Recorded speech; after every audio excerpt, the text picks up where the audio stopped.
It is also important to remember that we are always in some developmental cycle. So life development demands higher balance in each cycle. And that is very interesting. So what that means is that we are always in some state of imbalance. Hello and welcome to the Unconscious Moderation YouTube video channel. Today we will actually talk about immoderation. It might come as a surprise that our soul actually is an inner system of forces, of energies, similar to the system that we study, for example, in natural sciences like physics. So that system of energies and forces is regulated by natural laws, like, for example, physics or quantum physics discovers. These regulative forces of psyche are analogous, according to Carl Gustav Jung, to thermonuclear laws. Principle of entropy and principle of equivalence. Principle of entropy could be understood applied to the system of the psyche as tendency of the transformational system or maturing system of the psyche in each cycle to reach better balance, actually.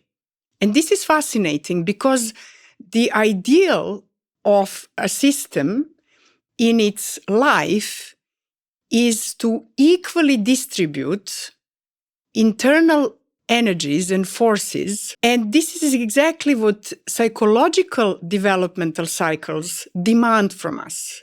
So the maturing process, or what Jung calls individuation process, happens anyway. It's a natural process. And if we consciously participate and look inside and try to understand where does the energy for certain developmental cycle wants to go, where does the energy want to go, where is its goal for that particular developmental cycle, we can facilitate the inner energy potential to be fulfilled, to reach its goal, and then we actually feel fulfilled, we feel happy, we feel in peace, and nothing can substitute that natural development. However, as we said in many of these explanatory and educational videos, the language of the psyche is a language of symbols. It's like a superb detective task. We need to learn or relearn and learn how to understand the language, unique language of our psyche. And our inner director, so to speak, whether it's dreams or any other way our psyche impresses itself to our conscious self, has its own unique ways, but it is still us who design the symbols and make the choices of symbol, but the unconscious self. And it is also important to remember that we are always in some developmental cycle. So life development demands higher balance in each cycle. And that is very interesting. So what that means is that we are always in some state of imbalance. And for example, imagine that in childhood, in certain culture or family, completely not deliberately, child was angry. And that anger was out of some reason not welcomed. Not because somebody was evil, but because somebody was not in the mood or was ill and so on and so forth. And then child gets the information on the unconscious level because it repeats, that anger is not okay. And the gradient, the riverbed for that original force, like anger, is forced to flow in the riverbed of other energy, which is not anger. And then we get immoderation and isms. For example, because anger cannot naturally flow in its original riverbed, in psychoanalysis we call energy gradient, can't be expressed spontaneously. It has to be diverted by force, completely unconsciously, into some other energies gradient. And then, for example, we have workaholism or we have alcoholism, substance abuse, or we have anxiety, and so on and so forth. So natural maturation process demands that we engage in that immoderation, and we look in the manifested contents of the psyche or messages or communication that our unconscious self sends to our consciousness, and try to understand which particular aspect of our inner self is ready to be expressed, engaged with, transformed, so that it can lead to better balance. And it's like electrons, which they go to a next level. The whole system releases light and warmth. So there is additional available energy, which in the system of the psyche is usually broadly understood as creative energy. Not necessarily in the narrow artistic self, but available new vital energy for self-expression, for living more our genuine identity, not what environment made us to be. And that comes with much more inner vitality, and we feel elated, we feel motivated, we feel more free, we have genuinely more sense of self-confidence, and in total, we feel safer, more in peace, and more fulfilled. So this is closest to the feeling of happiness. So if we bear in mind that psychophysiological effects of drinking alcohol are, for example, change in neurotransmitters like dopamine, serotonin. Dopamine, for example, when we drink alcohol, affects our state of a reward. So we feel better for a very short moment, and that makes us want to drink even more alcohol.